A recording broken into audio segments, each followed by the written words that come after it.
उसको धन की प्राप्ति होती है। यज्ञ सह यज्ञ प्रजा सृष्टा पुरोवाच प्रजापति। ब्रह्मा जी जब मनुष्य को मृत्युलोक में भेज रहे थे, उस समय पर मनुष्य ने कहा कि नहीं, हम अकेले कैसे जाएं, वहां जाकर क्या करेंगे, हमारा विकास कैसे होगा, हम आगे उन्नत प्रोन्नत कैसे करेंगे। उस समय पर ब्रह्मा जी ने श्रीमद् भगवद गीता पढ़ी। सह यज्ञ, यज्ञ के साथ प्राणी का जन्म हुआ है, और जो यज्ञ करता है उसको सब कुछ प्राप्त हो जाता है। यज्ञ नारायण का यजन पूजन आप सब कोई और देश काल और परिस्थिति इसका विशेष ध्यान रखिए। जैसे अब संध्या काल में देखिए आप, वहां बिल्कुल शून्य हो गया, ऐसा नहीं। कुछ भक्त ऐसे भी हों जो संध्या काल में भी परिक्रमा को करें। परिक्रमा इत्यादि यज्ञ नारायण की बंद नहीं होती। कब बंद होती है? जब आरती होने लगती है। जब आरती हो तो उस समय पर हमारा आप सबका कर्तव्य होता है कि यज्ञ नारायण के चारों तरफ परिक्रमा में हम खड़े होकर के और उस आरती का दर्शन करें, और शेष समयों पर परिक्रमा उनकी चलती रहे। परिक्रमा के विधान के लिए वहां पर एक सूची लगा दी गई है, यद्यपि पूर्ण नहीं है, पर आप लोगों को जो भी प्रमुखता से उनमें रोगनाश के लिए इत्यादि इत्यादि इत्यादि के लिए लिखा गया है, तो उससे आप लोग परिक्रमा करते रहिए। फिर उसके यज्ञ नारायण में परिक्रमा, वहां पर जो कलश रखे गए हैं, संध्या काल में आरती के बाद में जब परिक्रमा बंद हो, उस समय पर हमारा आपका कर्तव्य है कि बढ़िया शुद्ध गाय के गोबर से उनकी जो परिक्रमा है उसको लेपन करें। आरती के पश्चात विशेष कार्यों को करते हुए यजमान यजमानी यज्ञ नारायण भगवान की जो भूमि है उनको सबको पवित्र करें। आचार्य जी से आगे होने वाले दूसरे दिन के कल हमें कौन सी व्यवस्था लेकर आना है, उनका सबका पर्चा प्राप्त करें और उस सामग्रियों की व्यवस्था करें। उसके साथ साथ आप सबके श्रीमन नारायण भगवान के यज्ञ के साथ में श्रीमन नारायण भगवान का जो वांगमय स्वरूप है, श्रीमद् भागवत महापुराण,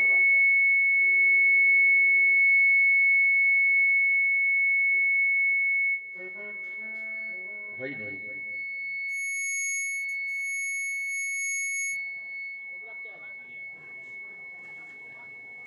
हो गया, भाग्य है। तो यह श्रीमद् भागवत महापुराण भगवान का वांगमय स्वरूप है। ये पहली बार ही श्रीमद् भागवत महापुराण की सुनाने के मृत्युलोक में जिसमें चर्चा हुई, और सबसे बड़ा आयोजन उस समय पर महाराज परीक्षित ने किया था ना, लेकिन उनके पास में निश्चित कालावधि थी, निश्चित समय था। कितने दिन का?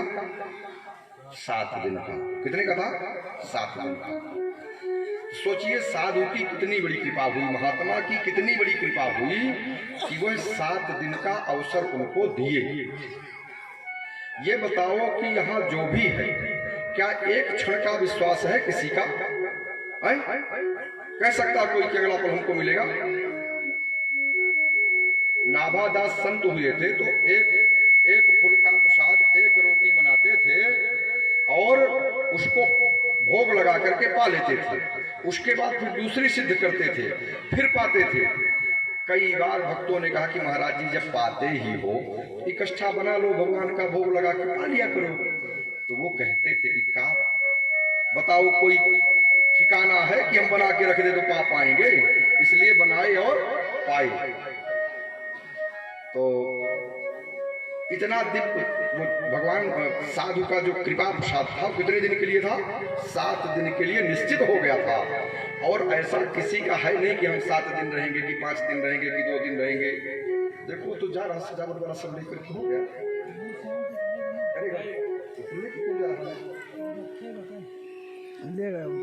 हो गया, श्याम सुंदर है। तो अब यह जो कृपा है इसका समुचित उपयोग आप सबको करना है, जो करना है इसका लाभ लेना है। इसका लाभ मात्र यजन है, पूजन है, स्तवन है, परिक्रमा है, तो इसको गंवाना नहीं है। अगर यह क्षण व्यतीत हो गया तो फिर कब आता है कब नहीं आता है इसको हम आप नहीं जानते हैं। एक एक पल करके यह जीवन व्यतीत होता जा रहा है।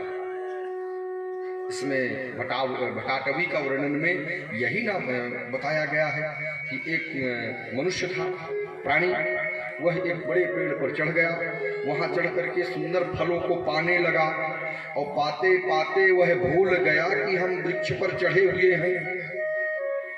एकाएक छूटा, जब छूटा तो हाथ से पकड़ लिया शाखा, और हाथ से शाखा पकड़ के नीचे देखा तो बहुत बड़ा कुआं था। चलो नीचे आ जाए तो बहुत बड़ा कुआं, और कुआं में भी पांच फण का नाग खड़ा है। तो वह सोचा कि चलो कोई बात नहीं, इस शाखा को ही पकड़ कर लटके रहेंगे।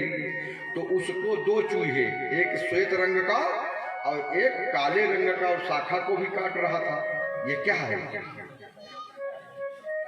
ये इंद्रियां ही वह नाग है, और जो दिन और रात है वही वह चूहे हैं। शाखा को काटने का अर्थ यह है कि हमारी आप सबकी आयु धीरे धीरे क्षीण हो रही है। और आज तक इस ब्रह्मा की सृष्टि में कोई भी ऐसा नहीं हुआ जो यहाँ नित्य रहे, अर्थात पूरा जीता ही रहे, ऐसा कुछ नहीं है। यद्यप शास्त्रकारों ने 8 को बताया है कि संसार में अमर है। अश्वत्थामा बलिर्व्यासो हनुमान से विभीषण कृपा परशुरामश्च सप्तैते चिरजीविना। ये 7 हो गए और मार्कंडेय ऋषि 8वें। पर अधिक जीना भी अच्छा नहीं होता है। अपने काल पर जिसकी जितनी आयु है उतना व्यतीत करे और भगवान श्रीमन्नारायण का कीर्तन करते हुए जगह को रिक्त कर दें। एक ट्रस्ट होता ना, ट्रस्ट, तो आप सब हम ट्रस्टी हैं। क्या ट्रस्टी हैं? भाई पिता ने दिया, पुत्र उपभोग किया, फिर उसके पुत्र हो गया, उसको जो है उपयोग करके, उपभोग नहीं, बेचना नहीं है, उसी को उसी प्रकार दे करके चला जाएगा। यह एक कर्तव्य है, कुछ नहीं है इसमें। संसार को समझिए आप, बताइए आप, खाली हाथों वो गए जिनके लाख करोड़।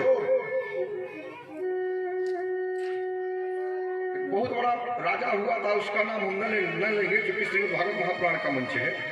उसने दिग्विजय करके पूरे विश्व में अपना राज स्थापित किया था, और पूरे विश्व का राजा होने के बाद में अंतिम इच्छा उसने ये कहा था कि जब हमें हमारी 100 यात्रा निकालना तो सबके हाथ बांध देते हैं ना, वो कहा था हमारे दोनों हाथ ऐसे बाहर निकाल देना। तो उनके मंत्रियों ने कहा कि ऐसा क्यों करेंगे? तो उसने कहा था कि ये संसार शिक्षा लेगा कि यह पूरा जीवन भजन न करते हुए मात्र राज्य संग्रह किया, और आज गया है तो इसके हाथ देख लो खाली हाथ हो जा रहा है। कोई कुछ लेके गया नहीं, गया है, और गया होता तो यही रजिस्ट्री होने लगती, यही पट्टा बनने लगता, कुछ भी किसी को तो और भारी पड़ जाता। जब नहीं लेके जाना है तो कुछ ना कुछ सत्कर्म प्रतिदिन करते रहना चाहिए, और वही साथ में जाता है। धर्मानुगो गच्छत जीव एका धरानि भूमौ पुष्पश्च गोष्ठे नारी गृहद्वारी सुता श्मशाने देहस्थितायां परलोक मार्गे धर्मानुगो गच्छत जीव एका। धर्मानुगो गच्छत जीव एका धनानि भूमौ। जो धन है वो तिजोरियों में रखा रह जाता है। पशुश्च गोष्ठे, जो पशु है वो गौशाला में अपनी अपनी शाला में बंधे रह जाते हैं। धनानि भूमौ पशुश्च गोष्ठे नारी गृहद्वारी, जो स्त्री होती है वो घर के दरवाजे तक, आगे नहीं। जराह श्मशाने सुधा श्मशाने, पुत्र पौत्र और गांव वाले श्मशान तक। देहस्थितायाम, जिसको हम लोग लगातार डब साबुन का नहीं क्रीम लगाते, ये कहां तक? चिता तक। देहस्थ चितायाम। परलोक मार्गे धर्मानुगो गच्छत जीव एका। लेकिन जो परलोक का मार्ग है उस पर जाने का साधन मात्र एक सत्कर्म है। इसलिए धर्म का संचय करना चाहिए और धर्म के संचय करने के लिए हम आप सब यहाँ यह हम सबके सौभाग्य से यह पुण्यकाल उपस्थित हुआ है और इसका समुचित उपयोग समुचित प्रयोग हमें आप सबको करना चाहिए। और समझें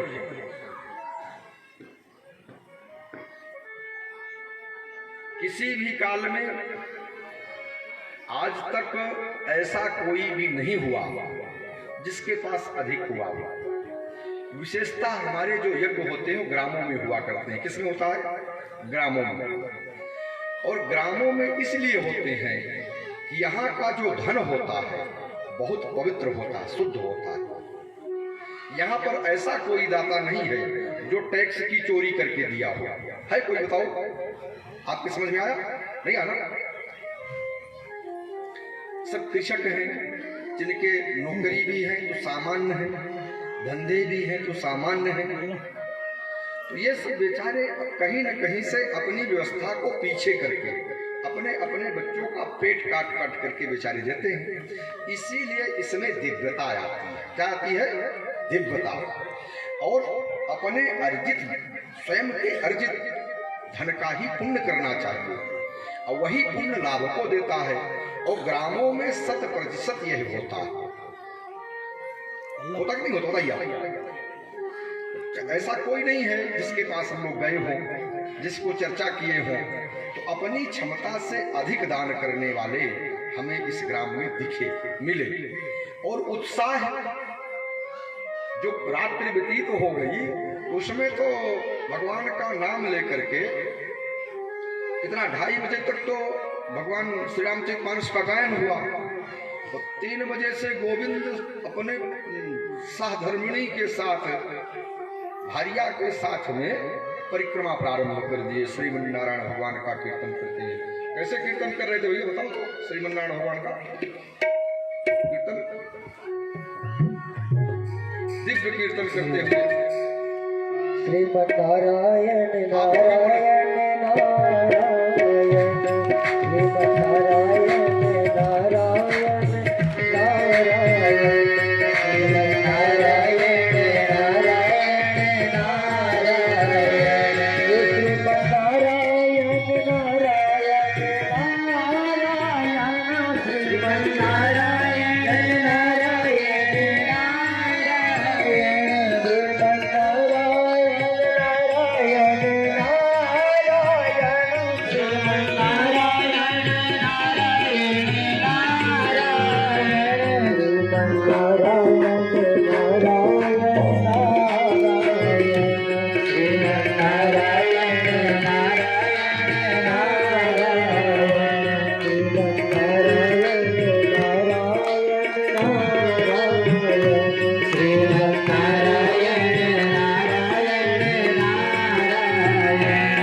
श्री व्यास जी महाराज के जय हो।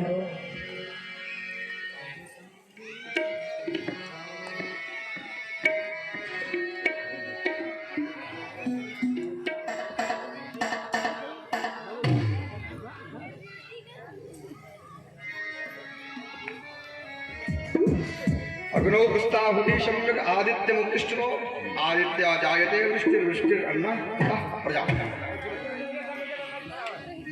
हो गया, जय ध्वनि करवा दी गई है, आपका सम्मान हो गया। अग्नो प्रस्ताहुति सम्यक आदित्यम उत्तिष्ठतो आदित्या जायते वृष्टिर वृष्टिर अन्नः ततः प्रजा। अग्नो प्रस्ताहुति सम्यक, जो हम आप अग्नि देवता में आहुति डालते हैं। अग्नो प्रस्ताहुति सम्यक आदित्यमुपतिष्ठते, यह आहुति भगवान सूर्य पर प्रतिष्ठित होती है। कहाँ होती है? सूर्य पर। अग्नो प्रस्ताहुति सम्यक आदित्यमुपतिष्ठत आदित्या जायते वृष्टिर, वही आहुति जब भगवान सूर्य पर प्रतिष्ठित होती है, उसी से फिर क्या होती है? वर्षा होती है। आदित्या जायते वृष्टि, और जब वृष्टि होती है वृष्टि तथा प्रजा, जब वृष्टि होती है तो फिर अन्न होता है। आदित्या जायते वृष्टि वृष्टि अन्न तथा प्रजा, और वृष्टि से अन्न होता है, और जब अन्न होता है तभी यह प्रजा जीवित है। बताइए, अन्नम ही प्राणियों प्राण। कलयुग में प्राणियों का प्राण अन्न में है। काहे में है? अन्न में। और अन्य युगों में ऐसा नहीं था।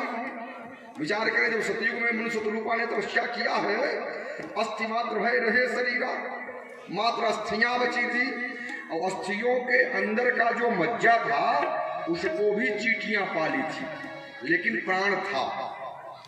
प्राण था तो हड्डियों में प्राण था। किस में था? हड्डियों में। लेकिन कलयुग में प्राणियों का प्राण किस में है? अन्न में। अन्नम ही प्राणिन प्राण आर्तानाम शरणम तुहम। और जो आर्त हैं, एक भगवान को अपना मान लेते हैं कि हम भगवान आपके हैं, आप हमारी सुरक्षा करो। आर्तानाम शरणम तुहम। जो आर्त है उसके प्राण कौन है? भगवान नारायण। यही तो वाल्मीकि रामायण में भी कहा गया। एक से ही प्रसारित होता रहेगा, पीछे भक्त, तो उसी से सबको आपका नाम हम ज्ञान महायज्ञ में करवा देंगे। तो एक ही मूर्ति। हाँ ठीक है, आप पढ़िए। तो शक्रदेव प्रपन्नाय तवास्मीति च याचते अभयम सर्वभूतेभ्यो ददाम्येतद् व्रतम मम। भगवान श्री रामचंद्र जी वाल्मीकि रामायण में प्रतिज्ञा किए हैं कि एक बार भी अगर हमारे शरण में आकर के कोई कह देता कि भगवान हम आपके हैं, शक्रदेव प्रपन्नाय तवास्मीति च याचते, एक बार आया, प्रणाम किया कि हम आपके हैं, भगवान पर समर्पित हो गया। अभयम सर्वभूतेभ्यो, हर प्राणियों का, हर प्राणियों को भगवान अभय प्रदान कर देते हैं। वैसी उनकी प्रतिज्ञा वही यज्ञ में भी है। यज्ञ से मनुष्य का ही नहीं, चराचर जगत का कल्याण होता है। चर अचर सबका कल्याण होता है। इसलिए हम आप यज्ञ को कर रहे हैं। और ध्यान दें, यज्ञ जब बनता है तो प्रत्यक्ष फल देता है, और अगर कहीं बिगड़ गया तो कैसा बोला करते हैं? हाँ, यज्ञ के समान कोई मित्र नहीं है और यज्ञ के समान कोई शत्रु नहीं है। इसलिए यज्ञ नारायण में किसी भी प्रकार का जो वो सब हो रहा है वो नहीं होना चाहिए। यह प्रत्यक्ष देवता है। क्या है? प्रत्यक्ष देवता है। इनको सबकी आवश्यकता है। यज्ञ सर्वोच्च कौशलम, यज्ञ में समस्त कौशलों की आवश्यकता है, और हर औषधियां, हर वस्तु इनमें लगती भी है। अपने यहाँ बहुत सी औषधियां ऐसी हैं जो हमारे कार्यकर्ता हैं, जो भक्त बैठे हुए हैं, इस ग्राम के हैं, अन्य ग्राम से आए हैं, उन 100 औषधियों का संचय प्रारंभ करें। कल परसों कब, हाँ, जो भी दिन आएगा कौन दिन पड़े, 12 शुक्रवार को यज्ञ नारायण भगवान अरणि और मंथा के द्वारा, अरणि मंथन के द्वारा यज्ञ नारायण का प्राकट होगा। अग्नि नारायण अर्थात यज्ञ नारायण का प्राकट वैदिक मंत्र हमारे आचार्य जी बोलेंगे, विद्वानगण बोलेंगे, और यजमान और हम सब भगवान को प्राप्त करने के लिए अरणि का मंथन करेंगे। यह सब क्रियाएं, यह सब कार्य धीरे धीरे लुप्त प्राय है। अग्नि नारायण का प्राकट्य होगा, और जब प्राकट्य होगा तो फिर वो भूखे न रहेंगे, उनके लिए हवन की व्यवस्था। तो हवन के लिए जो बाजार की औषधियां हैं, बाजार की वस्तुएं हैं, हमारे भक्तों ने, हमारे कार्यकर्ता ने, हमारे ग्रामवासियों ने, हमारे कमेटी ने संग्रह कर लिया है। और जो यहाँ प्राप्त होने वाली है, जैसे बेल हो गया और क्या गुड़ित हो गया, क्या मिल जाता, बहुत सी औषधियाँ इन जंगलों में हैं। औषधियों का जब हम आप हवन करेंगे तो कोई भी हो, हवन तो सबके लिए हो रहा है, धन तो सबका लग रहा है, कल्याण सबका होना है, तो उससे अनेकों प्रकार के रोगों का शमन होगा, नाश होगा। तो उन औषधियों का संग्रह हमें आप सबको, जिसको जो भी औषधि मिलती है उसको हवन करने योग्य छोटा छोटा बना लेना है, अपने ही घर पर सुखवा लेना है और उसको लाके यज्ञशाला में प्रस्तुत करना है। ऐसा नहीं कि वहाँ रसोई में भेज दिया जाए, कि पंचायत भवन में रख दिया जाए, यत्र तत्र कर दिया जाए, बीग दिया जाए, ऐसा नहीं, बाहर नहीं बीगना। उसको सबको यज्ञशाला में, हमारे यजमान जी हैं, ये सब दिख रहे हैं आपको, सबको आप लोग पहचानते भी हैं, आचार्य जी हैं, इन ब्राह्मण हैं, इनको सबको बता देना कि ये हवन के लिए हम ले आए। अच्छा, दूसरा ये बताएं कि दूध और घी गाय और भैंस से न प्राप्त होता है। जो हम आप खरीद रहे हैं बाजार में, तो घी और दूध बनाने की फैक्ट्री लगी है। क्या लगी है? फैक्ट्री। तो घृत इत्यादि हमें बाजार में खरीदने से भी अच्छा नहीं प्राप्त हो रहा। और इतना एक ही ग्वाला भैंस लेकर के जाता है तो यहाँ से धूल जब उड़ती है तो बैठन वाले जान लेते हैं कि आज भैंस उसकी ना, क्या नाम उसका जो कल यहाँ से निकाला था, एक ग्वाला इतनी भैंस लेकर जाता है और पता नहीं कितने ग्वाला हैं इस गांव में, पता नहीं कितने कृषक हैं। तो जब गाय भैंस हैं तो दूध भी होता है, घृत भी होता है। ये ब्राह्मण बताइए 1500 किलोमीटर दूर से हमारे दीपांकमानंद शास्त्री प्रभाती आचार्य आए हुए हैं। ये वहाँ जब जाएंगे आंध्र प्रदेश, कहाँ? आंध्र प्रदेश, तो यहाँ का वर्णन अच्छा करें। तो जिनके पास भगवान दूध घृत इत्यादि दिया है, घृत तो यज्ञशाला में ही पहुँचाएंगे। थोड़ा बहुत फिर इनको कोई व्यवस्था हमारे आप लोग कर देंगे, बहुत इनको लगता नहीं है, कुछ ब्राह्मण तो लेते ही नहीं कि मोटे हो जाएंगे, जो लेते हैं थोड़ा थोड़ा लेते रहेंगे। घृत की आवश्यकता हवन के लिए, आज के लिए यहाँ तो यहाँ पहुँचाते रहेंगे। और दुग्ध बताइए, ये ब्राह्मण अगर आधा लीटर भी शाम को ब्यारू के बाद नहीं पाएंगे तो सुबह शीघ्रता से कैसे जगेंगे? है? तो इनको जिनको भगवान दिया है, कोई जो सहर्ष दे सकते हैं, तो दूध इत्यादि की व्यवस्था, भोजन की व्यवस्था, यह सब जितने दिन तक यह विप्र मंडल, आचार्य मंडल, व्यास मंडल और यहाँ जो भी अतिथि आए हैं वह सब आप सब पर ही आश्रित है। अर्थात इनके माई बाप आप सब ही हो, और जैसा रखना हो आपको, अतिथि आपके हैं, आप लोग इसका भी चिंतन करेंगे। कुछ क्षण हम आप यज्ञ नारायण के देश और काल, अब काल पर आते हैं।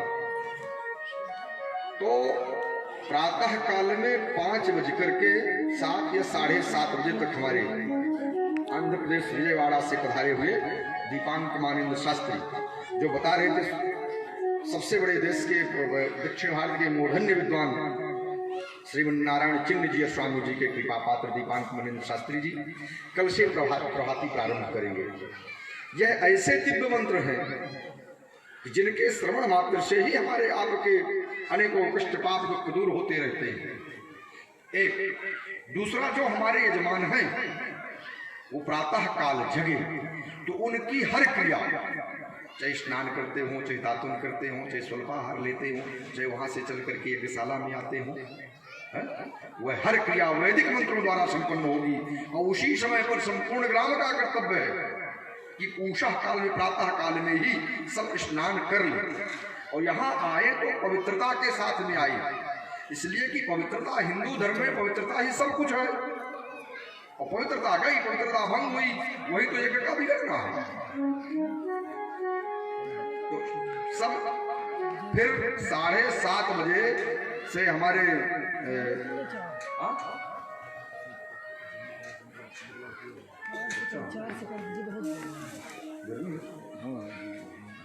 तो फिर बाहर वाले क्या करें? चलिए रखते हैं आपका विचार। तो वहां से यजमान का कर्तव्य है कि प्रातः काल में जब 7:30 से 8 के बीच में हनुमान चालीसा, किसका? हनुमान चालीसा का जब पाठ हो तब तक में अपने पूजन की सामग्री, अपने पात्र, सब जो पूजन की विधा है, पुष्पत्र पुष्प इत्यादि अपने थालियों में सब रख लें। उसके पहले ही उनकी परिक्रमा इत्यादि जो यजन पूजन है यज्ञ नारायण का वो हो जाना चाहिए। 7:30 बजे ही यज्ञ मंडप में प्रवेश करके अपने दिव्य आसन में बैठ करके अपने संपूर्ण सामग्रियों की व्यवस्था हो जाए। और 8 बजे हमारे आचार्य जी, 8 बजे हमारे विंध्यरत्न सतीश शास्त्री जी महाराज पूजन करवाने के लिए अपने दल बल के साथ प्रस्तुत होंगे। उस समय पर यह नहीं होना चाहिए कि जल लेने गए हैं। जब पूजन हुआ तो कहे कि वो श्याम सुंदर भी बाल्टियां लिए घूम रही, ऐसा नहीं, पहले से ला के रखें। अर्थात पूजन के समय पर पुष्प बिल्वपत्र जो भी है, यहाँ सामग्री की व्यवस्था की गई है। जब अपूर्ण होगी तो फिर लाई जाएगी, उसका कोई अभाव नहीं है। आप लोग विधिवत पूजन करें। अच्छा, और पूजन के समय पर यजमान का पहला कर्तव्य है कि मात्र पूजन करे। बीच में किसी को कहना कि बहुत अच्छी कृपा हुई, आ गए हैं, फिर हमारे पास ना है कि महाराज जी ये बहुत दूर से आए हैं। नहीं, जो आए हैं उनको बैठाने का कर्तव्य यहाँ जो समिति गठित हुई है उसका, यहाँ के जो प्रमुख व्यक्ति यजमान के रूप में नहीं है उनका। यजमान पूर्ण स्वतंत्रता से मात्र भगवान का भजन करे, आपस में वार्तालाप न करे। जो यजमानों की क्षमता है वो संध्या काल तक प्रयास करके फलाहार रहें। जो नहीं रह पाते हैं तो कुछ दुग्धपान इत्यादि कर लें, घृतपान कर लें। और नहीं रह पाते हैं तो स्वल्पाहार ले लें। नहीं रह पाते हैं तो गजाहार ले लें। उस पर भी नहीं रह पाते हैं तो करछुल कड़ाही सब पास में रख लें और भूख लगे तो, लेकिन यजन करें।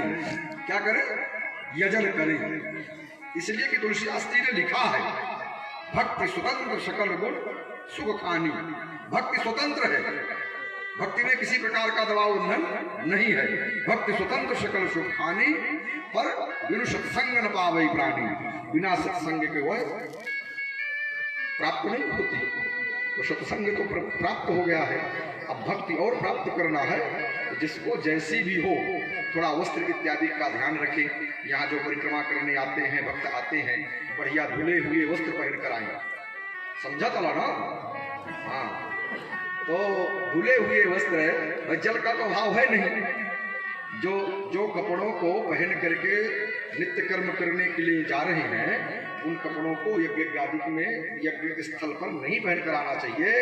इसलिए बच्चों को भी सुंदर अच्छे अच्छे वस्त्र, उपवस्त्र पहना करके ही लाना चाहिए और स्वयं अच्छे कपड़े पहन करके लाएं। ऐसा नहीं कि जो इच्छा हो वही, नहीं, पूरा बढ़िया चकाचक स्नान करें। जिसका जो तिलक है, जो स्वरूप है, जिस परंपरा से है, इसको हम नहीं कह सकते। तिलकों को, तिलक को धारण करें। अब देवो भूता क्या करते हैं? देवान यजे। पहले देवताओं जैसा पवित्र हो तब देवताओं का पूजन करें। यही पूजन है, यह तो पूर्व का विधान है। इसमें स्वतंत्रता किसी की भी नहीं है कि आचार्य जी कह रहे हैं तो अपने मन से नहीं। ये तो सब विधान है और पूर्ण सत्य और निष्ठा के साथ है। भक्ति के साथ में, समर्पण के साथ में जो भी भगवान का यजन पूजन करेगा उसको प्रत्यक्ष फल प्राप्त होगा। देश काल परिस्थिति होगा, कहना ही क्या, सब अच्छा चकाचक सब दाताएं दान कर रहे हैं, जो नहीं दान किए वो दान कर दें।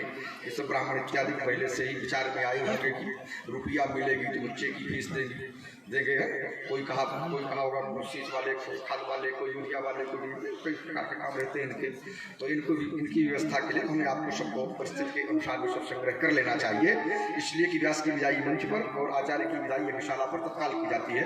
तो वो हम लोग परिस्थिति, देश काल और परिस्थिति। चलिए अब आते हैं श्रीमन नारायण भगवान की कृपा से ब्रह्मचारी जी का भजन सुना देते आप। तो श्रीमद् भागवत महापुराण, यह श्रीमद् भागवत महापुराण के विषय में एक श्लोक बोलते हैं, निगम कल्प तरोर गलितम फलम सुख मुखाद्रव संयुतम पिबत भागवतम रसमालयम मुहुर्हो रसिका भूय भावुका। निगम कल्प तरोर गलितम फलम, निगम अर्थात वेद। वेद कितने हैं बोलो? 4। ऋग्वेदो अथ यजुर्वेदः सामवेदो अथर्वणः। 4 वेद है ना, तो इनका पका हुआ गलित फल है चारों वेदों का। निगम कल्प तरोर गलितम फलम।